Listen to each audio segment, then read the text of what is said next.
Hello, and welcome to this episode of the Manager's Corner. This original HCAM series was created to bring you information and updates from the people who lead our local government. Joining me in the studio today is our town clerk, Ann Clerk. Ann, thank you for being here today. Thank you, Jim, for having me. And I know you have a lot of things going on and a lot of information that's passing through your office, but before we get to that, I just wanted to talk a little bit about you. How long have you been our town clerk? Since 1997.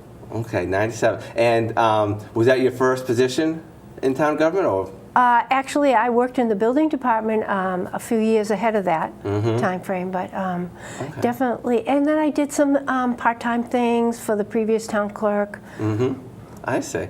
Now, are you a Hopkintonian, or did you move into town like us? I actually did grow up in town. Is that right? Yes. Oh, that's excellent. So you've seen a lot of changes. Yes, I have. Yeah, yeah. Now, can you tell me, like, what's new in your office? What's happening in there? Okay, sure. Actually, today is an exciting day in my office, being December 1st. I just appointed the new assistant town clerk, Janet McKay, and Janet will be assuming the physical responsibilities sometime in the future. But for the present, she is going to be able to fill in at any time that I am not going to be available. Okay. Wow. So today's her first day? She was just appointed today. Okay. All right. And what typically do you do, as you know, with your office? Okay, well, it's a cyclical office. That's what I like to say, because right Okay. now we're in the middle of getting ready for the annual street listing forms that get sent out at the beginning of the year. So we're going, they've all been printed, all 5,000 plus of them, and we'll have some senior volunteers coming in to stuff them, and we're going through them all and you know, spiffing them up, make sure they're going out correctly. Now, so that's every single year? Every year. Every home in Hopkinton gets gets that? Yes, and I'm encouraging people to return them. Yeah. Now, I did return mine, Good. but it's been a year and I don't remember exactly. What type of information is asked for on there? Just really the name, the date of birth, if you're moving into town, your previous address, all children in the town, in the household, and occupations. And that's it? No kind of like survey information or anything like that? And it's important that people do that because it does influence their status as a voter. If we don't hear from them, then we're obligated to consider that they're inactive, and we have to deal with that. And so they really do need to answer that. So is it just if you miss 1 year passing it in, you're not an active voter? If you miss 1 year, we contact you. Oh, We are responsible for contacting you to check and see whether or not you're there. So if you don't pass it in, that is a cost to the town that we have to mail that out and you know, get that reply back from you. So we really do encourage people to answer. Now, is it like the federal census where if you don't answer it, eventually somebody knocks on your door, or is your office all through the mail? We are doing it all through the mail. We used to do it door to door. That was one of my part-time jobs years ago. Is that right? Oh, yes. Oh, wow. Now, I know that we put a notice up, you put a notice up on the community bulletin board about snowbirds, about people who are going down south for the winter. How does that complicate matters? A little bit, because if they don't give me their winter address, their census actually comes back to me. So I'm trying to figure that out. If I see that it's a temporary address, then I may try to contact them in some way or another, but I'm not sure how that will work. I see. And if somebody moves into town, right, how do you know? How do you know that they're there to send them this form? Different ways. Sometimes they'll come in to register to vote, or they'll register to vote at the Registry of Motor Vehicles, or they have a child and we get the birth. I see. Or the census form goes out and they open it for the previous owner and cross out the previous owner's name, and then we get their information. Or they're very, very good about, if they're very good, they'll come and tell us that they're new to town, and we meet them that way. Oh, I see. So do the schools and the RMV automatically notify you when they get somebody who registers for something? The RMV does. Yeah. Not the schools, but the RMV. I see. So do you go and, like, you know, kind of tickle the schools once in a while and say, hey, anybody new? No, I don't. Okay. All right. And how long are people given to return that form? We send it out the first week of January, and we'd like to have it by the end of January, and then we can do all our entering in changes and everything, and also maybe contact people we don't hear from. But the official date for that to be completed by is April 1st. Okay. Do you have to declare which party you're for on the form? No. No, Okay. that doesn't have anything to do with voting. Okay. If you're a registered voter, it indicates your party on that. Okay, so if you are registered, it shows up, but if you're not, it doesn't show up. Right. Okay. And that just makes me a question, like, how do you find out about that? How do people register for a particular party or independent? Well, they certainly can come to my office and do it. I will be putting voter registration forms at the library because this is such a big year with the presidential Yes. primary in March. Yep. And there's also, if they go to my website, there is a link to the state that a form would be presented to them through that link. Okay. And that would get to me as well. The easiest way is for them to call or to come by the office. Okay. Or Okay. go to the Registry of Motor Vehicles. Oh, right. I heard about that. You Something can go about- to the registry when you're changing your license or your address. Yep. And then do it there. Okay. And we've already said that the RMV talks to you. We whenever we things have a happen. central voter registration program that's a state program, Okay. and that's how we get the information from the RMV. Okay. All right. So now, I'm wondering, what does it mean when you're a registered Democrat or Republican or independent? The only time that distinction comes into play is at the presidential primary. Okay. The state primaries, it no longer is the case. But for the for the federal presidential primary, you only can have one ballot. And the ballot that you declare, if you're a Democrat, you only can have a Democrat. If you're Republican, only Republican. If you're unenrolled, you have to choose Democrat, Republican, and actually this year it's the Green Party. It's the third party this year. The Libertarians are a designation. They've lost their status. Oh, okay. Okay. So another thing I don't know, the Democrat and Republican primaries, are they at the same time? Oh yes, no, it's just correct. One voting thing, just two different ballots, or four different ballots now? Three. Three different ballots now. Just three different ballots. I see. For the three parties, the candidates for the three parties. Oh, okay. So we're hearing on TV the Yep. Democratic candidates, the Republican candidates. I'm Yep. not hearing anything from the Green Party. Okay. And so how do you know how many ballots to print up of each kind? I've been clerk since 1997, so Yeah. I just go back and look at the records and I see. I see. do a pretty. I'm actually supposed to have one for every voter, and Yeah, yeah. I go with that. Is there a large section who are unenrolled? Yes, the majority of the people. The majority. Don't ask me for the percentage, Oh, I won't please. do that, no. But yes, the majority of voters are unenrolled. Okay. All right. So since we're talking about elections, I know you mentioned there's a interesting development going on about the primaries in September of 2012? Yes, September is a state primary, okay? Different from the presidential. Okay. And it's just about the state offices that Okay. happen every 2 years. Okay. So we're going to touch on it briefly because I think it's a settled situation, but last night in the news, the governor had wanted the Secretary of State to reconsider the date of September 6th, which he had already changed from September 16th because it fell on a Jewish holiday. Oh, so they moved it earlier. Put it earlier. Okay. And I hope I have the right date. And I know I have September 6th is correct. Okay. And the governor was asking for reconsideration. But there's such a small time frame between the November election and the primary, getting the ballots ready, getting the nomination papers collected Yep. and checked, and also getting the ballots to overseas voters. So September 6th is really the earliest in the process. Even going back to August would be cutting it too close, and there's also a federal law called MOVE that restricts it even more. So I think it will stay at September 6th. I'm sure it will, actually. Okay. Okay. So, and that's the state primary. State primary. And that has to be a certain amount of time before the state. Before the it just has to happen because there are some candidates that appear in the primary that will also be on the November ballot. Oh, I see. Now, there's one November ballot for the president and everybody? Yes. Oh, yes. Okay. So this state primary is just determining who's going to be on the state part of that major ballot? Yes. I see. Okay. Do you know what day of the week that is? I didn't look at a calendar. Actually, it's Thursday, which It's a is Thursday? very, very unusual. Most state elections are on Tuesday.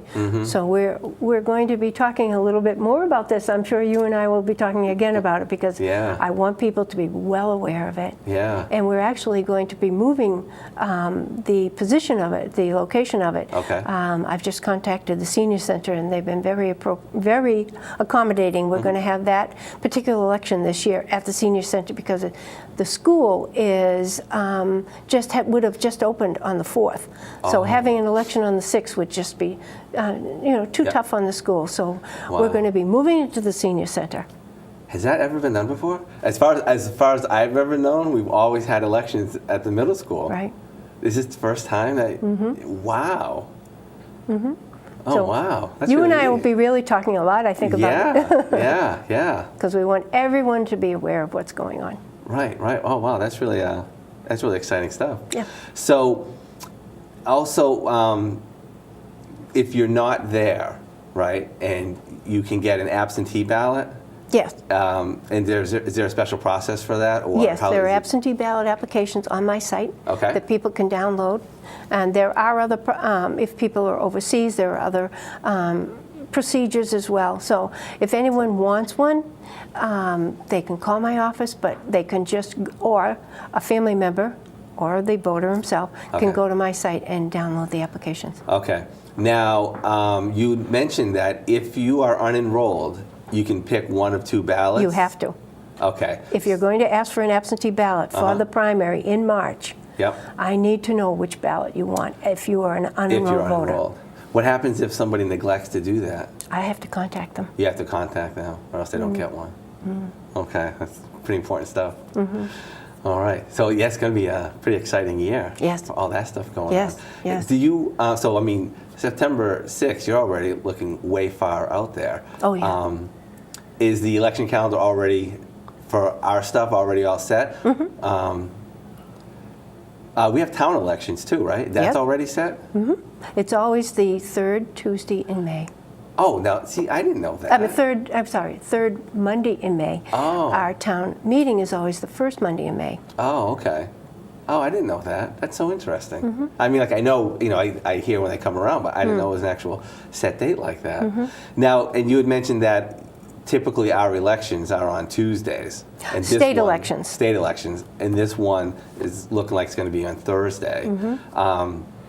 Is there any kind of rhyme or reason, or does every state do everything a whole different way? I'm sure it has a lot to do with the time frame that they're working within. Okay.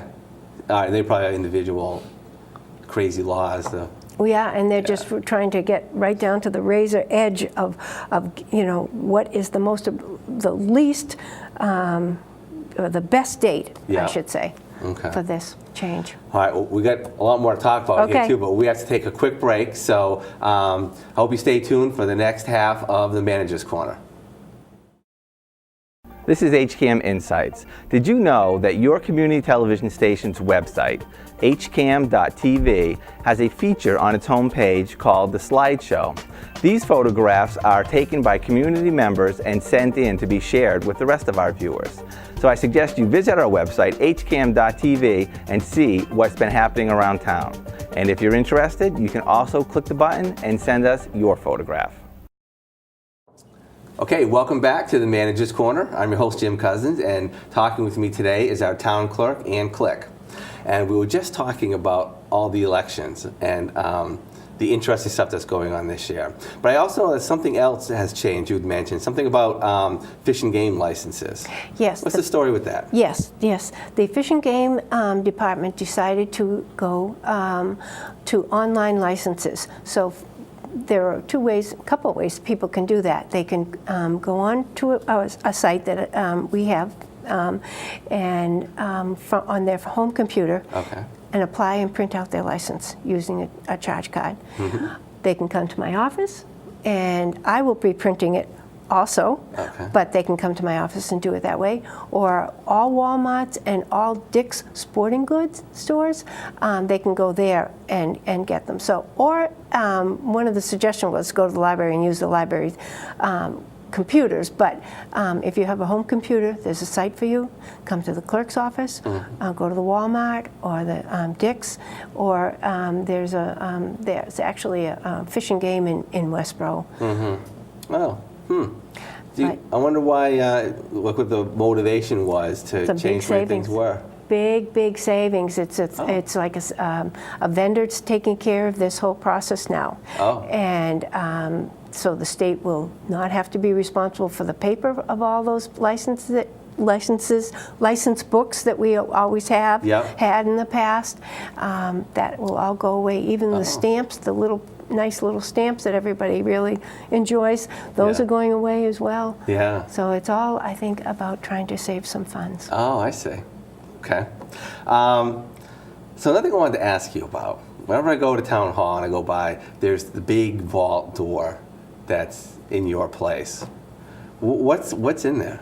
Okay, what is in there is, first of all the town vitals going back to the 1700s.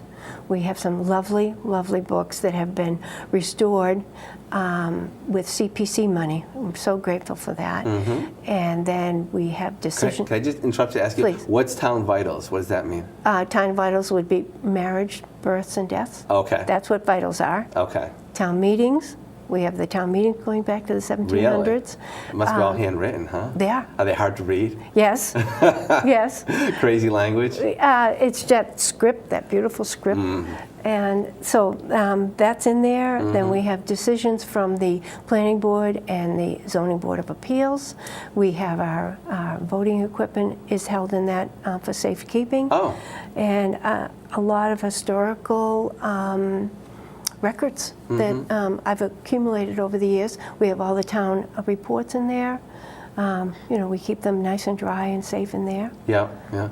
Now you mentioned the voting apparatus that you keep in there. I remember, there's always talk about updating machines and going to electronics and things like that. How has the voting process evolved in Hopkinton since you've been the town clerk? Since I've been town clerk, when actually it hasn't changed other than the amount of precincts we've had. When I came into the position, they had the machinery that we have, although I've updated it, and we increased our. We went from 3 to 4 precincts 10 years ago after the federal election. Okay. And I actually have updated like I said, the equipment. But basically, when I first started, there was electronic equipment being used, and it's still the same. Yeah, exactly. Oh, okay.